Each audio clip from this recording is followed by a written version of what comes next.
Hello and welcome there, guys. I am Matt from Jazzco Consulting, and today I'm here to do another Microsoft Teams tutorial video. So this one is going to be on the planner feature.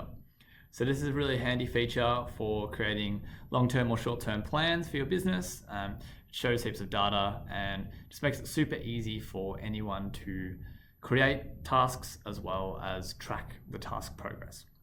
So before we start, I'm just going to let you know you can use this on phone as well. So you can track your tasks as on the go, or you can not even use a computer. So maybe even for frontline workers as well as office workers can use this as they're out and about. So yeah, makes it nice and easy. So as I go into Teams, this is going to be my marketing team. I can go onto the Add button up here. Now I'm going to add the Planner app just itself. And it will come up with two options. So create a new plan, which I'm going to do today, calling it test. You can also have a template of an existing plan, but obviously today we're just going to do a new one. So anyone in this team can view the planner just here. You can also, anyone who's going to be assigned will be able to see their own tasks in their own planner. So I'm going to add a task to start off with, say open Teams, set a due date, let's say it's going to be due tomorrow, and we'll assign myself to that. Nice and simple.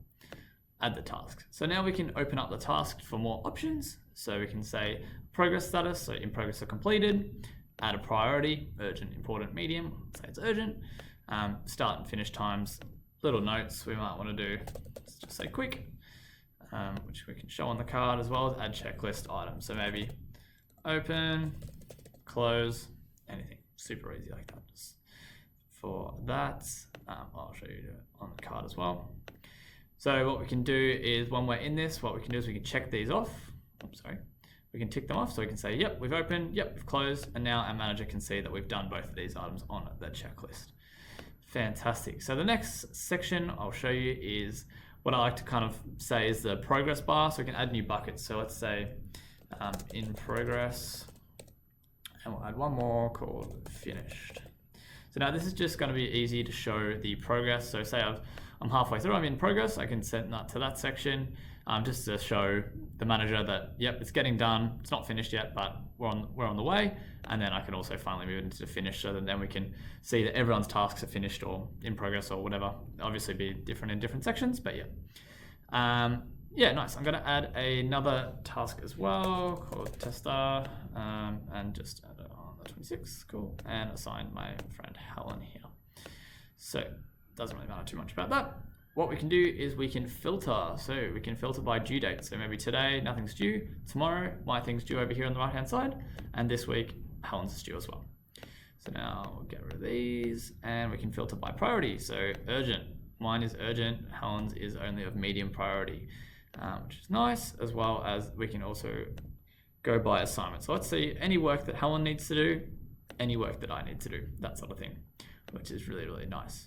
So now what we'll do is we'll move along into the chart section. What I'll do is I'll quickly just show you as well. We can say that this one is now in progress. Fantastic. So what we can see now is that one task is in progress and one task has not been started. So we can see a big list. Obviously there'd be more than two tasks in a general organization. However, this is just a really simple scale. We can see one has not been started in the to-do and one has in progress. Obviously it wouldn't be in the finished, but yeah. And then this is a really good way to track things that we need to get done really quickly. So we say if the urgent part is piling up, we need to get them done more importantly than important or medium or low, that sort of thing. Now we can also see who's pulling their weight in the business. So as you can see, me here, mine's in progress, whereas Helen hasn't even started her thing. So it might be really good for businesses to track their staff, to be able to see how many tasks they're able to do and how efficiently they're doing them as well. So this chart feature is really good, shows you how well your organization is doing and the productivity levels and that sort of things. So now finally, I'll just quickly show you the schedule as well. So in the schedule, we can just see that my thing's due tomorrow, is open the Teams, and we can see that Helen's is also due on the Friday there, which is really nice. One last feature I'll quickly show you is that you can do a little chat feature here. There might be a good job, guys, something like that. And that will come up for everyone. They can see it. You can also hide it, and it will come up in the general team in the post. So good job, guys, as per that. And now I'll quickly just show you my planner. So this is pinned as my planner. And this will show all my tasks that I have. So obviously I usually have more than one, but yeah, I can then edit this from here, and that will also go into my team as well. So yeah, thank you so much, guys. I hope you enjoyed watching, and I hope you have a lovely day. Thank you so much.